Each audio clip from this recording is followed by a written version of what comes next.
Great. Well, let's get started. Thank you so much for taking the time to join this call. I'm Valerie. I'm the Deputy Organizing Director at Ignite Change. And you may know us already, but Ignite Change is the Center for Biological Diversity's grassroots activist network, and we're dedicated to defending our wildlife and our wildlands. And right now, we're working to protect wolves from the Trump administration's plan to strip their endangered species protections. And we are in this critical organizing window. We'll talk about it a lot more over the course of this call. But if you were on our last call, we had an emergency webinar when the Trump administration announced the plans to strip protections from gray wolves coast to coast. But the official plan had not been released at that time. Now we have that official plan. We are in the official comment period, and we have 49 days left in the comment period for the Trump administration's proposed plan. So we need all hands on deck to show massive opposition. We are really happy to welcome back many of you who have been involved in this fight. We started organizing in January because we knew this was coming. So we want to say welcome back. There's going to be some new things, new content and next steps for you. And also welcome to folks who are new to this campaign. And we'll make sure that you have enough context to get you right in and jumpstart you into this process and help us for these next 49 days. We're also proud to be working in formal partnership with our friends and allies at Howling for Wolves and Endangered Species Coalition. And we're also working in coordination with dozens of other organizations that are in this all hands on deck moment fighting the delisting. So yeah, thank you so much for being on. We have about 200 people on the call, so we can't do this without you. And before we dive into it, I just want to give a couple tech tips. So one,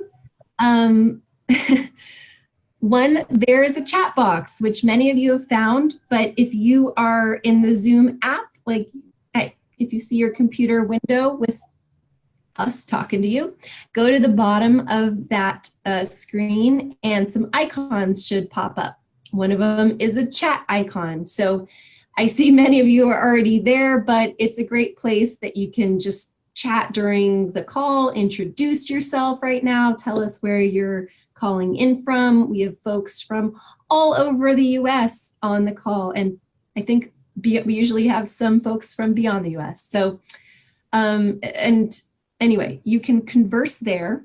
I also want to point out the Q&A button. So that is in that same lower bar at the bottom of your screen. And that is a better place to put questions because you will see the chat gets very busy. And I, for one, cannot keep track of everything in there. So if you ask questions, by the time we get to Q&A at the end, they will be lost. So if you have a question, please put it, press Q&A and put your question in. And at the end of this call, we will get to as many questions as we can. All right, and if you called in, so you did the dial-in option, you are not on the Zoom app, you will not see some of these features, the Q&A and the chat. Don't worry though, we will make sure that this experience works for you with audio only. So with that, I am going to pass it over to my co-hosts to introduce themselves. So Quentin. Good evening, everybody. My name is Quentin Meckie, and I'm the National Organizing Director for Ignite Change here at the Center for Biological Diversity. Super excited tonight that you are all here on the call. As Valerie points out, this is the time. We've been planning for this, and it's really time to put our plan into action, and we're going to need you to make that happen. And with that, I'm going to hand it over to my colleagues, Brett and Colette, to introduce themselves, and before I go over the agenda for tonight's call. And I'm Brett Hartle. I'm the Government Affairs Director at the Center, and here in Washington, D.C., and I sort of focus on the political and big picture policy issues that arise on things like this, and I'll be talking about lobbying during the call. I'm Colette Adkins. I'm the Carnivore Conservation Director at the center, and I'm an attorney. I've worked on wolf litigation for more than a decade now. It was one of the first cases I worked on when I was in law school. I live in Minnesota, and I work out of a home office here in Minneapolis, and I just feel so blessed that we have wolves here in Minnesota that have made so much progress towards recovery, and I just hope for that for the rest of the country, and part of the reason why I'm so inspired by everyone who's participating tonight. Great.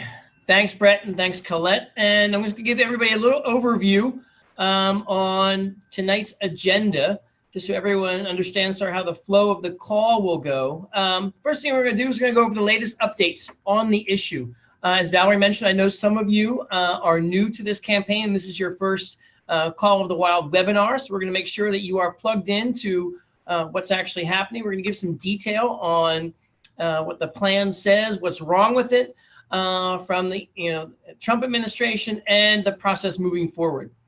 Then we're going to kick into really going over our organizing plan. And this is really the important meat of tonight's call, so you understand how we're going to win. It's really crucial you understand how you can help us win, what our plan for winning is, and what the timeline for that happening is. We're all going to go over some tips later on for what the comment gathering looks like, and probably hearing from a couple of volunteers on what's made their comment gathering successful for them. We're then going to pivot a little bit and talk about how to lobby your representative. It's going to be really crucial that we make sure members of Congress understand that they need to step up and protect wolves. So that's going to be a core part of our agenda tonight. And then, as Valerie mentioned earlier, we're going to open up to some Q&A. And this is really a chance to interact around some of the questions that you have. We obviously have the Q&A feature on the interface. But we're going to make sure that we answer as many of your questions as possible so that you leave tonight's call understanding this issue, understanding this campaign, and the next steps as most clearly as possible. And for those, I would just say, thanks again for joining. This is really exciting for us to take this next step in the campaign. It's obviously an unfortunate one, but we're feeling pretty confident that we're ready, and with your help, we are going to win on this issue.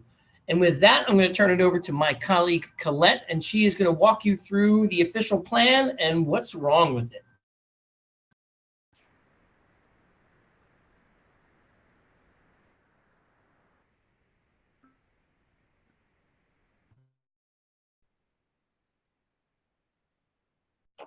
Well, thanks, Quentin. What we saw is a proposal that, if finalized, would remove federal protections under the Endangered Species Act from wolves across the lower 48.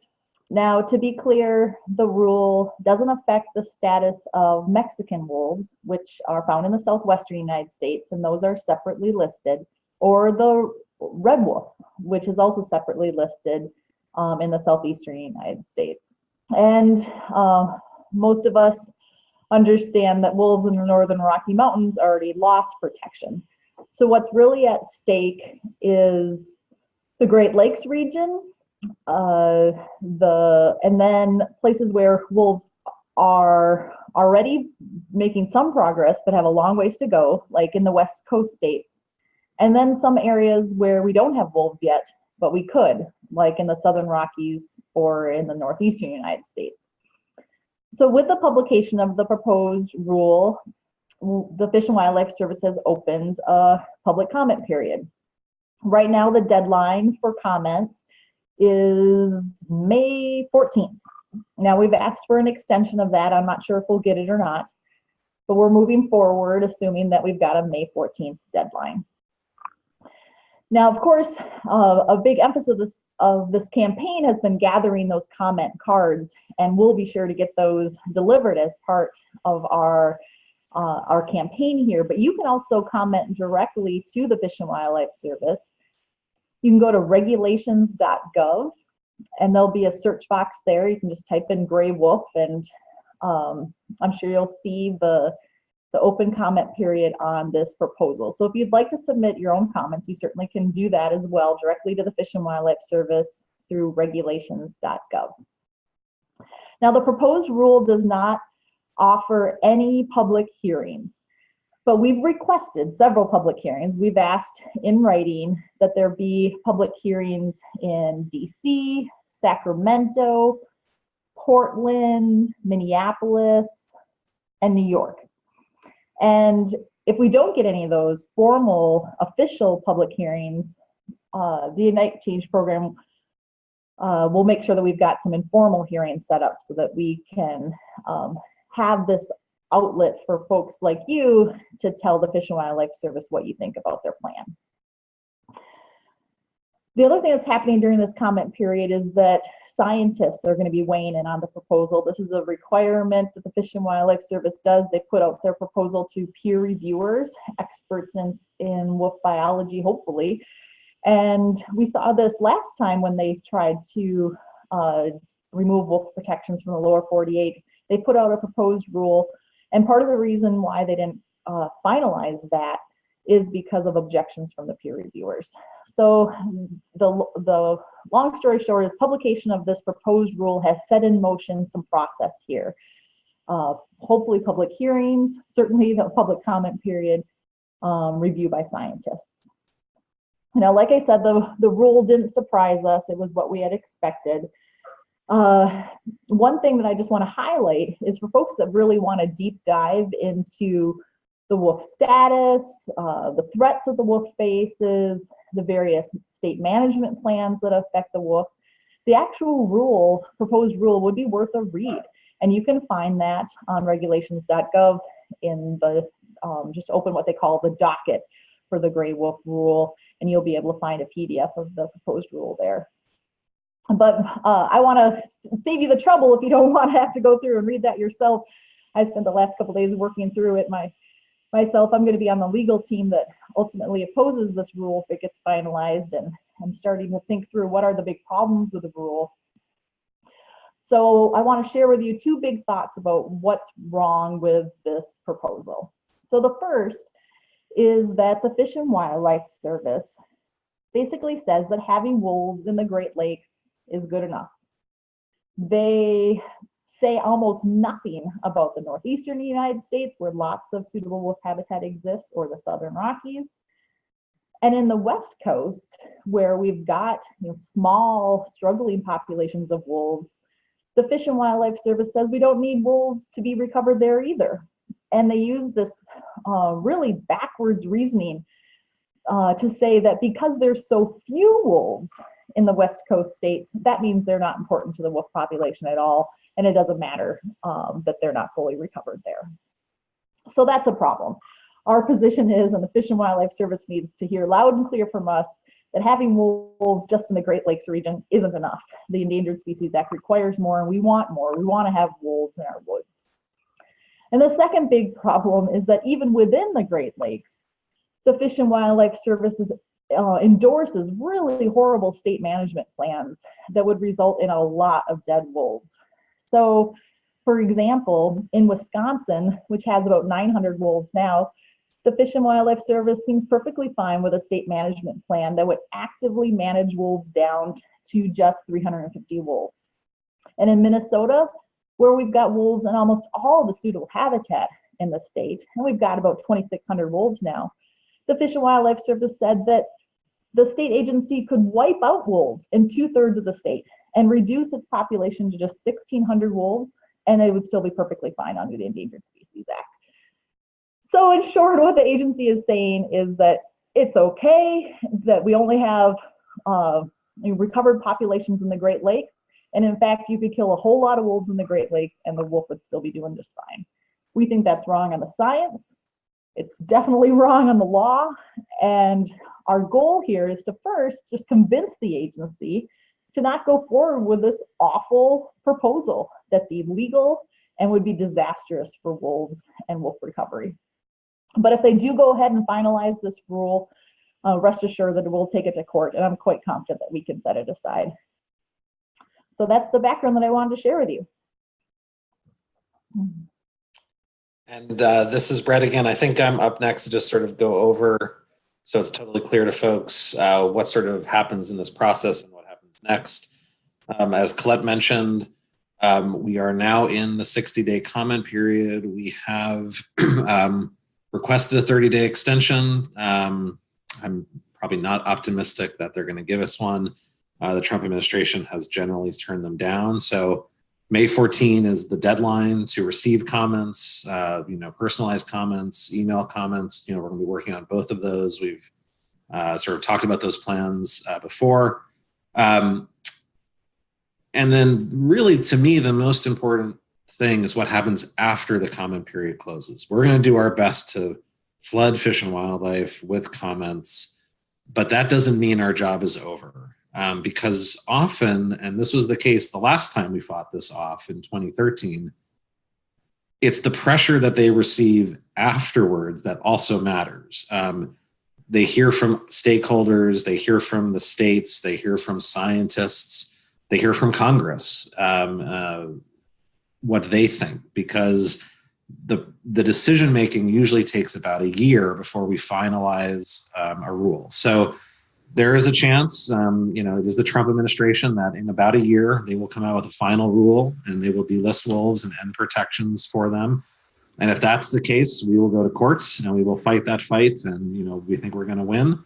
But we also can potentially stop the rule in its tracks by just maintaining pressure on the agency. And that still happens after the comment period. So it's like the comment period is the first part of building the opposition. And then we're also going to talk about the subsequent steps that happen afterwards, that we keep the pressure on Fish and Wildlife so that, the agency just doesn't feel like it's tenable for them to move forward. And I think, we'll get into the details in the plan, but that's really the heart of where the grassroots piece comes in. We need them to sort of feel ashamed of what they proposed. And it's tough with the Trump administration, but, we have some good ideas, and that's what we're going to be talking about.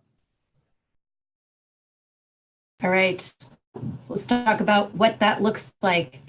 As Brett said, this is a long fight and it doesn't end after the next 49 days, but these 49 days are a critical window to demonstrate mass people power, to fight back against this plan and to show overwhelming public support for wolves.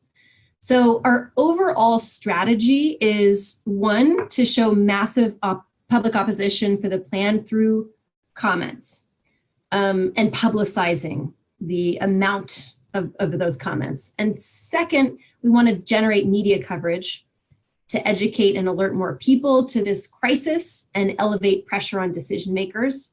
And third, we want to target influential leaders that have a stake in or have influence over wolf recovery. So that includes Congress and key governors in wolf territory. So that's one of the themes tonight we'll come back to when we get back to lobbying. But I'm now going to run through our plan. And if you were on the emergency webinar, you saw something very similar to what I'm about to lay out. But what we didn't have was dates. So it was all like, when this comes out in the next couple weeks, that will start the comment period. And, these are the things in there. But now we have the specific date. So I want to run through it one more time with the concrete details. So immediate, right now and ongoing, we've talked about this before, but this is the big comment gathering push. And we have folks that had started in January gathering comments. And so now we have this small window, these 49 days, to get in as many comments as we can. Our goal as a whole with our big coalition is 1 million comments. Those will be majority digital comments. So the piece that Ignite Change is really taking on is the grassroots power building, education, and physical comment gathering. So we have a goal of gathering 15,000 hand-gathered letters, and this effort's already underway. So just following that theme kind of across this timeline here. So if you're gathering comments, some of the dates you'll want to keep in mind, April 15th is going to be the next deadline to mail back all the letters that you have. So that's not the final deadline, but it is so important that you send back everything that you have at that date so that we don't get inundated with thousands, God, like who knows how many comments. I'm really excited how big this has gotten. But if we get them all at the very end, it's going to be very difficult to process everything, get it to DC in time for the delivery. So please send back everything that you have April 15th. And then scooting along the timeline is April 30th will be the final deadline to mail back your comments. So that means that's the date you actually drop it in the mail so that we receive it, within a week, and we have a week to turn those around, process, get to DC for the big comment delivery on May 14th. So that's the final day of the comment period. We will hand deliver it to U.S. Fish and Wildlife so that it is part of the official record. Okay. So now I'm going to back up because I wanted to follow that comment theme. But in the meantime, we'll be also pursuing some of those other strategies, which is to target key and influential leaders. We had a call-in day last week to the White House and to key governors.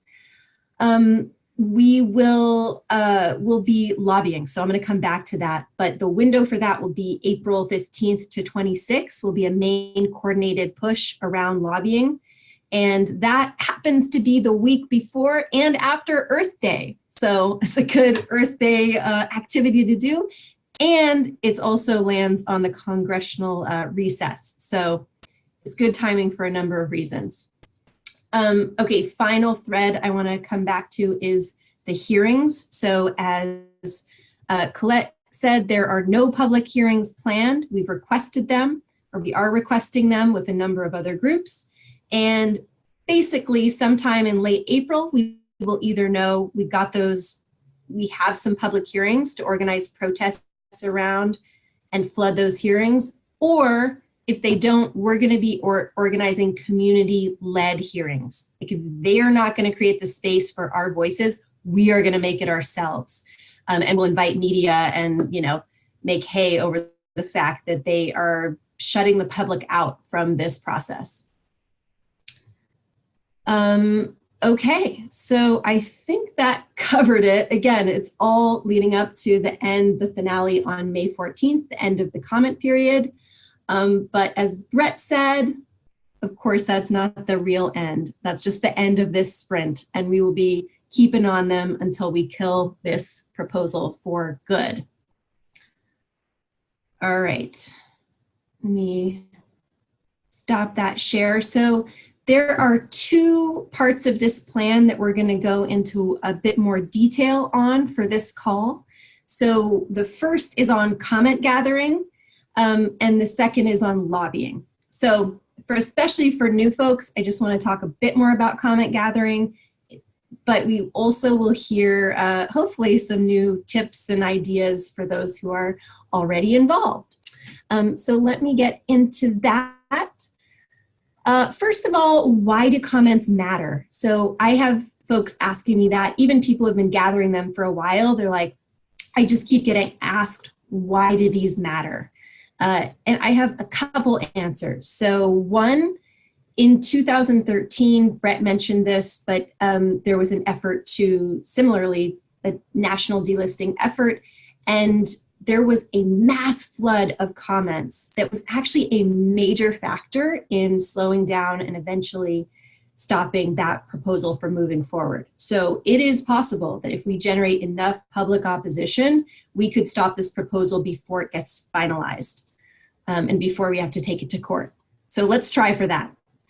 And the other reason is, even if we don't stop this official process, it gets finalized eventually, we take it to the courts, it is critical that we show this mass public opposition, not only to the Trump administration, but also to those key decision makers and leaders that have influence over long-term wolf recovery. So we're talking about Congress, we're talking about those key governors.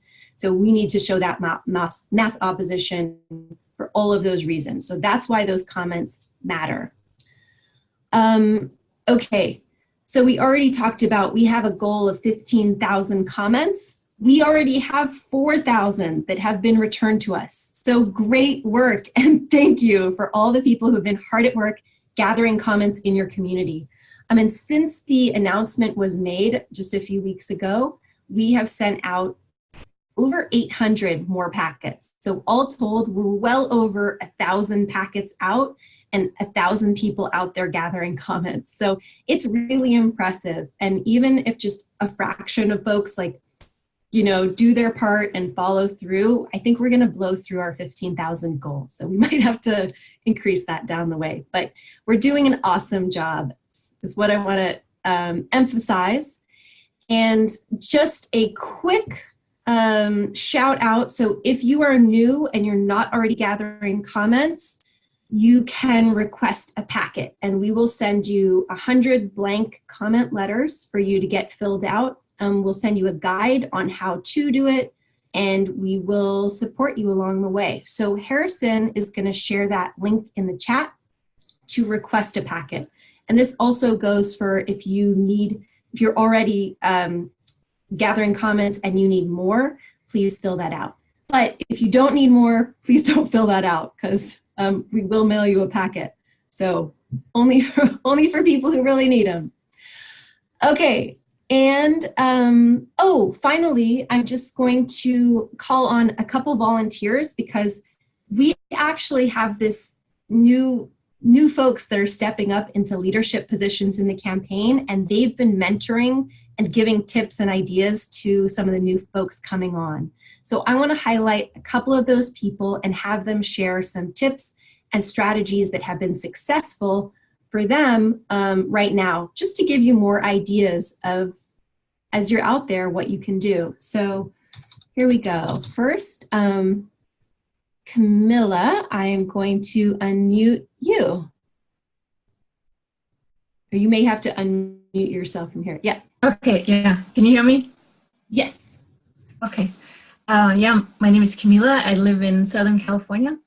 I've been collecting comment cards since January, and I've collected them at a local farmer's market, a large university, PetSmart, and a small community college. And at the farmer's market, I stood on the sidewalk by the entrance and the exit and approached people. At the university, I walked around and approached students. At PetSmart, I stood by the door approaching people. And at the small community college, I was not allowed to walk around and approach students, but I was allowed to set up a table. I feel like I've been most successful at the farmer's market, PetSmart, and the large university. And I think that's because I was able to approach people. And when I approach people, I start by asking, would you like to help protect America's gray wolves? This is followed by, all I need is your name, city, and zip. And that seems to work well. And then when they stop to add their names, I explain to them what the Interior Department is planning and how devastating it would be to wolf recovery. Awesome. Yeah, and when I set up the table at the community college, I did that recently this week. I had a large poster in front of the table, and then I had a sign on the table asking people to add their names to the petition. And since I could not approach people, those two things work great in attracting people to the table. So, yeah. Excellent. Great tips and great work. Thanks for being a leader in this campaign, Camila, and having such great ideas that we can all learn from. Oh, it's fun. I mean, I would say 100% of the people I've talked to are not aware of what's going on. So it's been really great educating them about what's happening. And they're all, shocked at what's happening to the wolves. Absolutely. That's a key part is, getting out in the community, actually telling people what's happening, because you can't care about something you don't know about. Mm-hmm. So it's education and, and hopefully that'll get a lot more people in the movement to protect wolves. Yeah, I'm hoping so. Yeah. All right. Thank you so much, Camila. I am now going to call on one more volunteer who's been seriously kicking butt out there and is also a leader and mentor to others now. So Chip, you should be able to unmute yourself now. Okay. Well, my plan, I was originally going to go to the library in my neighborhood, but they have this no soliciting rule. So then I was really worried, and I just decided, because I work way too much, so I thought, well, I'll just bring the wolf packets everywhere I go. And so, like, if I go to the grocery store, I bring it with me. And anytime I meet a friendly person that seems like they're kind of open-minded, I just kind of give them a short little pitch. And it's surprising how many animal lovers are out there. A lot of people that just have a dog, they're like, if you tell them they sometimes want to hunt these wolves, they're like, they want to sign this thing right away. And sometimes if I go to a restaurant or one place I went to, Blue Coast Burrito, they, without me even asking, they hung our flyer on their bulletin board. And then the people that worked at the pizza place next door, they saw it and they came over. And some people started going online and signing the petition. And once I went to McDonald's, and without even asking the guy, he got like 10 of his coworkers to sign. So it's sort of cool when you see it kind of snowball, because it's just really neat. There's a lot of people that, even if they don't know about the wolves' plight, if they're just sort of animal lovers, once you explain it to them a little bit, they want to do what they can to help. And once I went in a coffee house and they helped, and they hung a flyer up. And one night I was in a lift, and I told the lady who was in the lift with me, and she signed it. So it's just, you just never know where you're going to run into someone that could really help. And anytime I meet someone who's kind of friendly, I just kind of tell them what's going on, and they really seem eager to help. And I know that's kind of unorthodox way to do it, but I guess I just work too many hours, so I just thought that would be a good way for me. Absolutely. Thank you so much. And Chip, you're calling in from where again? Oh, I forgot to say Nashville, Tennessee. And when I got Nice. to work in the last 4 summers, and I got to see the wolves out there, and yeah, they're really, it's really cool when you get to see them in person. Amazing. All right. Thank you so much, Chip. So I wanted to highlight both of them, not just as individuals and what they're doing, but also because they've taken different strategies, as you've seen, and they've both been really successful. So you pick what works for you, and there are more strategies out there. But if I could sum it up, Camila's been going to specific locations where there's foot traffic and people who may be likely to be supportive, and kind of having that, regular locations to come back to. And then Chip has taken the approach of bring your comment cards everywhere you go, talk to whoever you talk to, in all of your interactions. And I've seen both of those strategies be really successful. So those are just a couple of tips and ideas if you're stuck or want to increase, get better at what you're doing. So thank you so much to both of you. And with that, let's move on and talk more about lobbying. So Brett? Sure, and I think I'll start by sort of, obviously kudos to both Camila and Chip. I think some of the things that Chip said sort of resonate with me, and I want to encourage everyone on the call. I'm sort of a paid lobbyist, something I never thought I'd be in life. I also worked on Capitol Hill for a member of Congress, and I sort of understand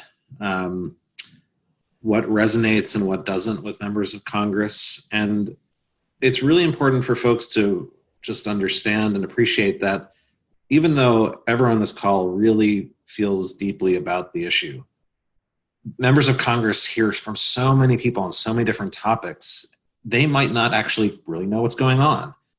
Most members of Congress are focused on a lot of things. I mean, obviously, the president and the Mueller report take up a lot of their time.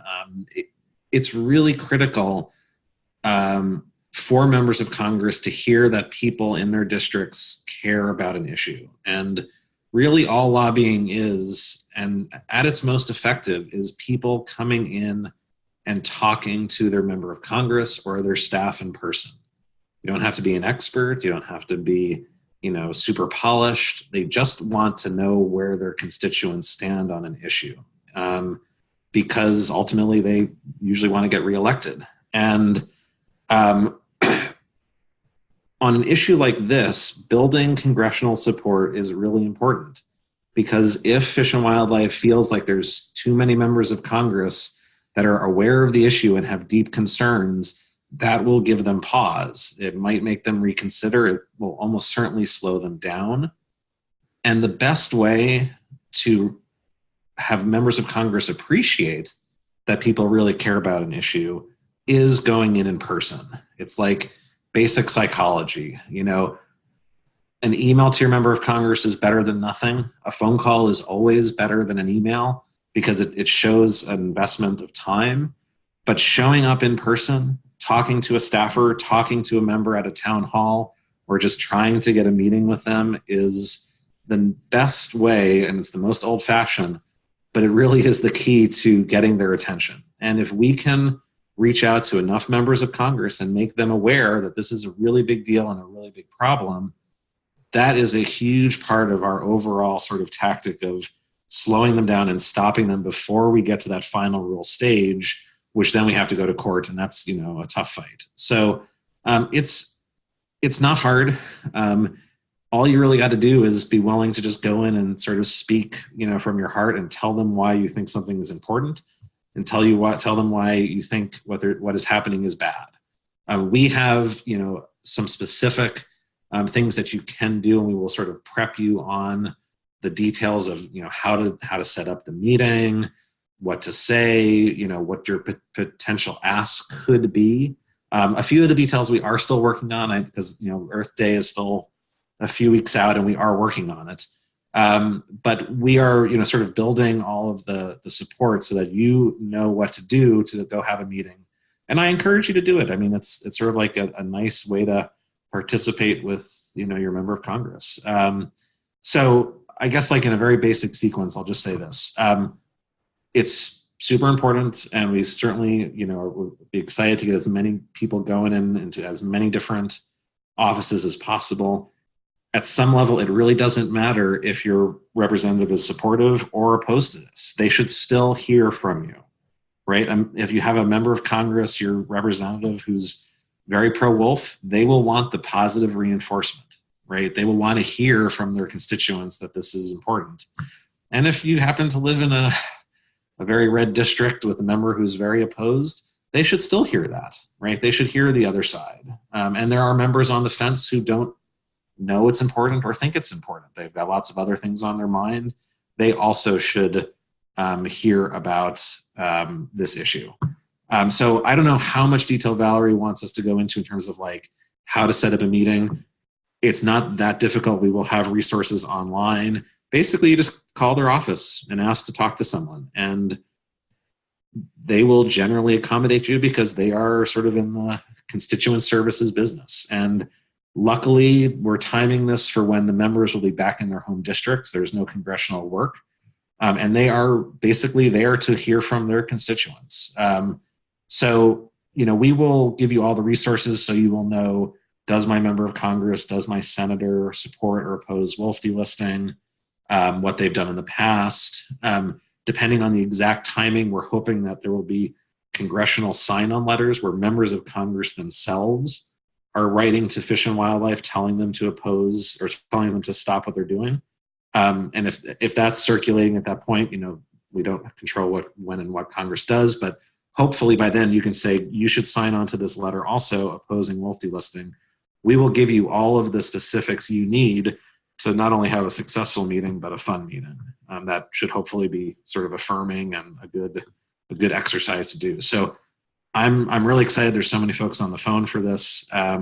Building sort of enough of an outreach voice that we're really reaching members of Congress is really fantastic. And I think it'll be really helpful in our overall efforts. So I think I've covered the basics, but Valerie, please let me know if I haven't covered something you would like me to in particular. I think that's sufficient. We may get back to it with in the question and answer if there are more details that folks want to know. Like Brett said, we will have a guide as well. Okay, great. Awesome. Thanks, Brett. I mean, you laid it out. It's the in-person contact that matters. And just, I was thinking about this as Brett was explaining the value of lobbying and the in-person, you know, connection.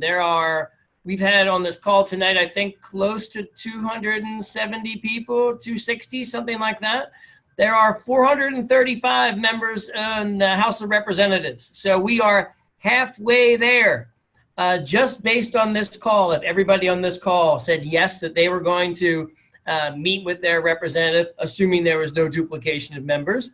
But I just want to give you an idea. That's how quickly we can really, that goal of meeting with every member in the House is totally doable on this issue.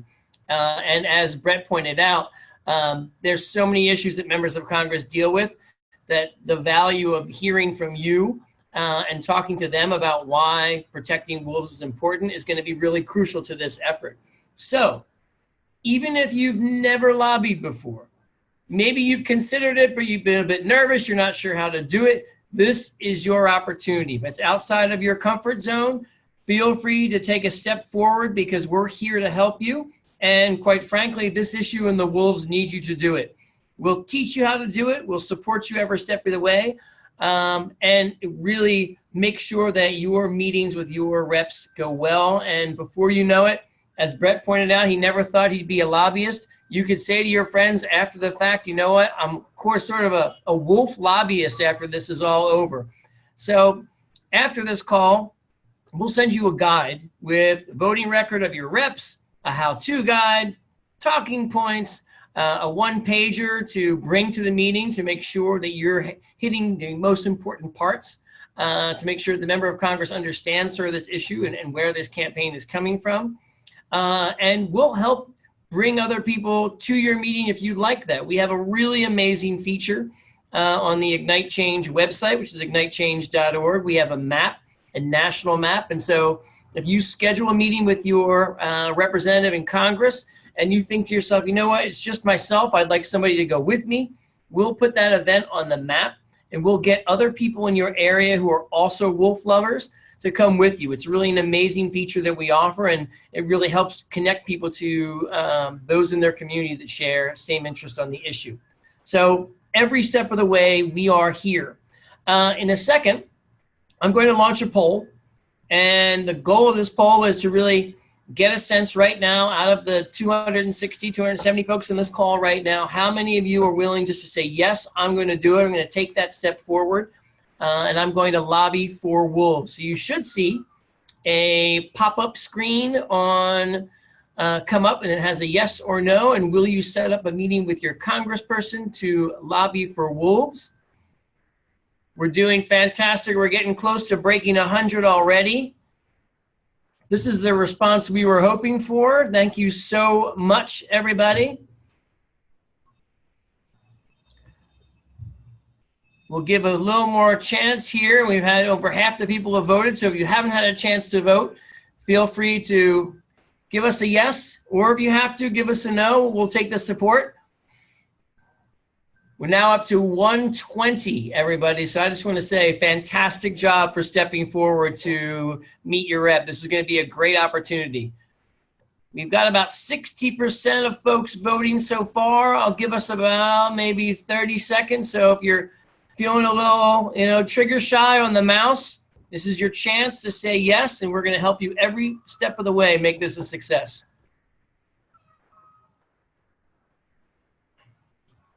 All right, we're about 60, 65% of you have voted. This is your big chance, and if you don't vote right now, don't worry. We will still come back and ask you again because that's what we do. We organize, and we're here to try to organize as many possible people. So if you're going to take a pass on this poll and you're not quite sure, we're going to come back to you and see if you change your mind or see if you're willing to get a yes. So far we've had 132 people say yes. I want to say thank you so much for taking that step forward. So right now, for those of you that said yes, we're going to share a link in the chat to sign up with the how-to guide emailed to you right now. Make it super easy. That's going to get you to a form, and we will get you into our system, plugged in. And as I mentioned, we'll send a guide to you. We'll send links to more information.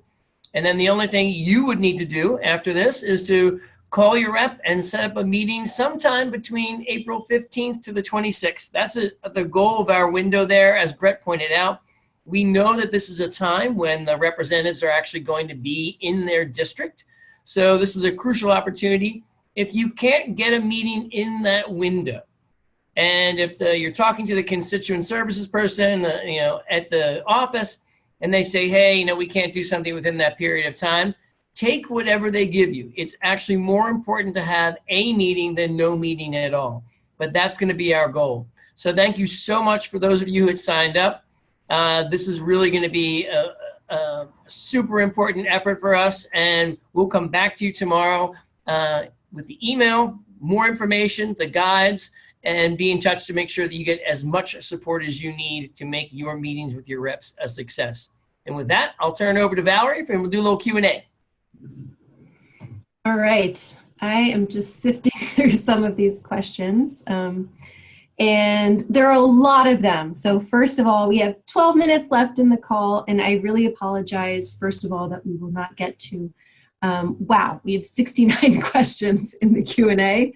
So we would be here all night if we did them all. But let's get through. I'm going to hit some of the high points. And if you had a question that wasn't answered, you can feel free to be in touch with us at ignite@biologicaldiversity.org.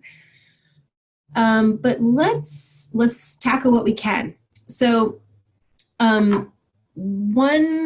let's see, let's stick on lobbying for a minute, since that's just what we were talking about. So one question is, who should we see, senators or House representatives? And you choose. Yeah, and I'll just say, I think there may be times where you want to ask us which is better. It could depend on who your senators and representatives are. Some may be more movable, some may be more receptive. My feeling is, you, at some level, do what you feel most comfortable with, and it's still really positive to get in there. I mean, obviously, everyone has 2 senators and 1 representative. Doing 3 meetings is a lot. I think, in general, we'd like you to focus on the House, because obviously with the House being under Democratic control and just the numbers are in our favor, there's 235 or so Dems and only 199 Republicans. Generally, the Democrats have been more friendly to our side, so we have a better chance of building that, support. It is more helpful just long-term strategically, congressionally. But I think, there may certainly be times where it makes more sense to go talk to your senator. And, obviously, given people are going to be different places, we'll have to sort of sort that out. But we are here to help you sort that out if you have that specific question. So there are large picture reasons why we're focusing primarily on the House. But the Senate is still good. And, we will be happy with whatever you do, because it's all for the same goal, and it's all positive. Right. And we will have I don't know if Brett, you said this, but we're going to have a link so that you can look at the House representatives' past votes on wolves. So if you have a new rep, they won't be in there, but that's even more of a reason. They don't have a track record, so we need to put the pressure on. Lily thinks so too. And anyway, your senators, we won't have that information, but like Brett said, we're really not sure, ask us. And I'll just add, while Valerie is getting her dog, that the reason we don't have Senate votes is not because we haven't done our homework. It's just that the Senate doesn't vote much on things these days. There actually isn't much of a voting track record to go after. We know which senators have sponsored bad bills, but just the last few years, they haven't really voted on much. And they certainly haven't taken votes on wolves. There have been a lot of bad wolf votes in the previous Congresses on the House side. Okay, nice. All right, so on lobbying, just a couple more questions here. One is around, if you get a phone appointment, how does that change things? And yeah, and well, there are a couple others. Let's stick with that one for the minute. Sure. I mean, it's certainly possible that they won't be able to accommodate you in person. And I think I would just say it's sort of, you're going to have to feel it out. Like if it's truly that they don't have any time in their schedule, as Quentin said, you can try meeting outside that window. Try not to take no for an answer.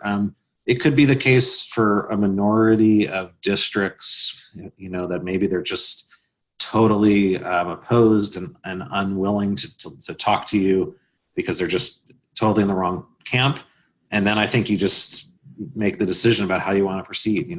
It's still better to talk to them on the phone than not talk at all. But maybe you just show up at their office and, go to the front desk and basically just say, I'm really disappointed that you wouldn't see me. Here's some materials and some reasons why it's important to keep wolves protected. And here we are showing our support for this issue, and we're disappointed that you're on the wrong side. So I think for each situation, you're going to have to kind of have a gut feeling about what's the best tactic. Meeting in person, and again, it doesn't have to be a long meeting. You can just say 15 minutes. Psychologically impacts them more than not being on the phone, because it shows them how invested you are in the issue and how much you're willing to commit to it. And that is in some ways a good indication of what matters to their constituents come election day. All right, there were a couple questions on comment gathering that I'm going to hit, that others may have these same questions. So one, is it okay that that if you send comment card batches back, not in, big stacks of 50, but 5 or 10? And of course, the answer is, everybody's going to have kind of a different level of comment gathering that makes sense for you and your life and your location and everything. So if you're not hitting like 50 in a batch, totally fine. Just send back what you have, and every bit really does count and add up. One thing, I tried to put this in the chat, but there were so many things on buttons. And if I could sum this up, the questions in the chat, it was like buttons. We all want buttons. And I feel you. Buttons are cool and they're fun. And they help you, like, as you're out there in the community, it helps as a little like visual piece. So if you received a packet recently, it probably didn't have buttons, because we have blown through our numbers. We did not expect to be sending out this many packages. Like, it's incredible, the response that we've seen. Long story short, we ran out of buttons. So we just got a new batch in. So our new packages will include a handful of buttons, like 5 buttons. But a few people had the brilliant idea of printing their own. So we can make that image available, and we have a graphics page. So our main resource hub is saveourwolves.org. Again, saveourwolves.org. That's where we try to like put links to all the things you might need. And there's a graphics page that has signs and banners that you can print. I shared the link, but I'll just share it one more time here in the chat. And that is where, in the next few days, I will make sure that our button image is put as well, so that you can print buttons. And finally, one more question. Somebody asked really kindly, how much does a packet cost so I can donate the cost of the packet? So I love that question, and thank you. And it's not necessary, but wow, our budget has been bigger because of the same, like, just incredible response that we've seen. And it's really inspiring. We are able to, because it's in bulk, get a packet out to you for about $20, including all the whatever printing and handling and postage. So if you do want to donate for the cost of your packet, we would love you for it, but you don't have to. We love you for getting out there and gathering comments too. That's really like the hands-on work that not everyone is willing to do. So, okay, we just have a few minutes left. There were so many incredibly insightful questions on the delisting itself that I'm not sure if we're going to get to, but there are probably 3 different questions that get at scientist input into this process. So I'd love, Colette, if you can answer some of the specific questions were like who wrote the proposed rule and how many of them are wildlife scientists. Somebody else said there is a group, a group of scientists submitted a letter opposing delisting in 2013. Will this also happen this time? And there are experts apparently that are supposed to weigh in. Who are they going to be? So you can see there's a theme here of like, where are the scientists if this is not based on good science? Right. Well, those comments all reflect the basic legal standard that's at play here, is that these decisions about listing absolutely need to be based on the science. And that's a big part of the reason why this proposal is illegal, because it's so clear that this decision was politically motivated. It's just not based on the science. So, rest assured that, my organization, our partners, we're going to be submitting all the science that shows that wolves still need protections under the Endangered Species Act. And we're going to be working with our partners, our scientists on the ground. We've got great connections with scientists all over the country, and they'll be submitting their comments as well and putting the most recent, best available science out there to the agency to show what they're doing is wrong. And then there's that peer review process where there will be a handful of folks selected. I don't think we know yet, at least I don't, who those will be, but they have a lot of power to influence the decision as well. So we're on that. We're going to make sure that the science gets in front of the agency, and hopefully they'll make a decision based on science. But so far, we don't see it. I mean, the rule itself was written, I'm sure, by a combination of career level agency folks that have some scientific background, but certainly was influenced by upper level management with an ultimate political end in mind. All right. So apologies. Yeah, there are about almost 80 questions still. So please be in touch. We can't always answer all of the questions, but we'll do our best, especially if it's something that you need to know to be able to get out there and take action. We want to make sure that you have what you need to be confident in communicating with others and get the information and materials that support you. So with that, Quentin, do you want to wrap us up? Great. Thank you, everybody, for joining us. As I mentioned, this call tonight was a wild success. We had, I think, over 260, 270 people on this call. We had close to just about half of you signed up to meet your rep. This is, for those of you, as Valerie mentioned at the beginning, we know that some of you, this is you're a couple webinars into the Call of the Wild campaign. You're familiar with what's happening, and this was more of an update on the comment period and what's going on. And there's a whole chunk of you that are actually absolutely brand new to the Call of the Wild and want to say thank you so much for joining us. This is our attempt and our efforts to not only combat the Trump administration on this issue, but also more importantly, to connect each of you together around this issue. So we're not acting as individuals, we are acting as a group together around really trying to protect wolves. And this is going to be a really fantastic next 49 days. And you're going to be hearing from us. So the key part about this, all of you are on this call right now. Tomorrow, you're going to be getting an email from us. So make sure to check your inbox, your spam folder, whatever it is, you're going to be seeing an email from us with specific next steps about how you can get involved, whether it's meet your rep, the guides you're going to get, the support that you need. The next 49 days are absolutely critical. So I feel like this is a fantastic opportunity. And I want to once again just say thank you so much to everybody on the call tonight. You've taken a huge first step towards protecting America's wolves.